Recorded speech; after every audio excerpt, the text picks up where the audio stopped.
Skill scam పక్కదారి. చంద్రబాబు ఎత్తుగడ్డలో మరో భారీ కుంభకోణం. బాబు అవినీతి భాగోతాన్ని మడత పెట్టే ప్రక్రియకు శ్రీకారం చుట్టేశారా? ముఖ్య నేత ఆదేశాలతో రంగంలోకి ఢిల్లీ నుంచి సీనియర్ న్యాయవాది అంటూ ఆంధ్రప్రదేశ్ రాష్ట్ర ప్రభుత్వంలో సంచలనాలు నమోదు కాబోతున్నాయా అంటే ఖచ్చితంగా అవును అనే సమాధానం వస్తుంది. తాజాగా చంద్రబాబుపై కేసులు ఎత్తేసే కార్యక్రమానికి శ్రీకారం చుట్టే కార్యక్రమం చేస్తున్నారు.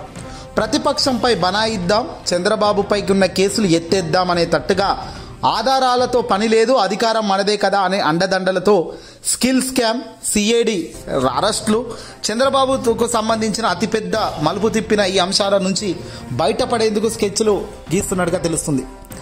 చంద్రబాబుపై కొనసాగుతున్న కేసులను ఎత్తేద్దాం, విపక్ష ప్రజాప్రతినిధులపై అక్రమ కేసులు పెట్టేద్దాం. ఇది కూటమి సర్కార్ కుట్రల కుతంత్రం. ఒక పక్క ఎలాంటి ఆధారాలు లేకపోయినా వైఎస్ఆర్సీపీ నేతలపై కేసులు బనాయిస్తూ, మరోవైపు స్పష్టమైన ఆధారాలతో చంద్రబాబుపై కోర్టుల్లో కొనసాగుతున్న కేసుల విచారణను నీరుగార్చి అటకెక్కించేందుకు కూటమి సర్కార్ సిద్ధమైపోయినట్టుగా తెలుస్తుంది. ఈ క్రమంలో తాజాగా ఢిల్లీ నుంచి వచ్చిన ఓ ప్రముఖ సీనియర్ న్యాయవాది ఏకంగా పోలీస్ సిఐడి ఉన్నతాధికారులతో సమావేశమై స్కిల్ స్కామ్, అసైన్డ్ భూముల దోపిడీ, ఇన్నర్ రింగ్ రోడ్ అలైన్మెంట్ అక్రమాలు, అలాగే ఫైబర్ నెట్ కుంభకోణ కేసుల నుంచి చంద్రబాబు పేరును తప్పించడంపై మార్గనిర్దేశం చేయడం సంచలనం రేకెత్తిస్తుంది. ఆ కేసుల్లో సాక్షులను ఎలా వేధించాలి, ఎలా తప్పుడు వాంగ్మూలాలను నమోదు చేయాలి, న్యాయపరంగా ఇబ్బందులు రాకుండా ఎలాంటి అడ్డుదారులు తొక్కాలి అనే విషయాలను ఆ సీనియర్ న్యాయవాది కులంకుశంగా వివరిస్తున్నట్లు తెలుస్తుంది. చంద్రబాబుపై ఉన్న అవినీతి కేసులను మూసివేయడమే ఏకైక ఎజెండాగా ఓ ప్రైవేట్ న్యాయవాది ఈ సమావేశాన్ని నిర్వహించడం, రానున్న 2 నెలల్లో ఆ కేసులను క్లోజ్ చేసేలా పోలీసులు సిఐడి వ్యవస్థలను సిద్ధం చేయడంపై పోలీస్ వర్గాల్లో కూడా ఇప్పుడు పెద్ద ఎత్తున కలకలం రేపుతోంది. నేడు ఈ సమావేశాన్ని కొనసాగిస్తున్నట్టుగా తెలుస్తుంది. ఇక ఒకవైపు తమపై కేసులను నీరుగారుస్తున్న ప్రభుత్వ పెద్దలు, మరోవైపు విపక్ష నేతలపై అక్రమ కేసులు బనాయించే వ్యూహాన్ని రచించారు. వైసీపీ ఎంపీలు విజయసాయిరెడ్డి, మిథున్ రెడ్డిపై మద్యం అక్రమ కేసులను బనాయించేందుకు కుట్రలు పన్నుతున్నారు. ముఖ్య నేత ఆదేశాలతో రంగంలోకి దిగిన బెవరేజెస్ కార్పొరేషన్కు సంబంధించి సిఐడి ఉన్నతాధికారి ఒకరు బెవరేజెస్ కార్పొరేషన్ మాజీ ఎండి వాసుదేవ్ రెడ్డి తప్పుడు వాంగ్మూలాలు ఇవ్వాలంటూ తీవ్ర స్థాయిలో బెదిరింపులకు గురి చేస్తున్నారు. ఆ ఇద్దరిని అక్రమ కేసులతో వేధిస్తే డీజీపీ పోస్ట్ ఇస్తానని సిఐడి ఉన్నతాధికారికి ముఖ్య నేత ఆఫర్ ఇచ్చినట్లుగా తెలుస్తుంది. ఇప్పుడు ఇవన్నీ చేస్తుంటే అధికారంలో మనమే ఉన్నాం కాబట్టి దీన్ని ఎలాగైనా తిప్పవచ్చు, ఎలాగైనా డైల్యూట్ చేయొచ్చు అనేటట్టుగానే చంద్రబాబు సర్కార్ ఆలోచిస్తుంది.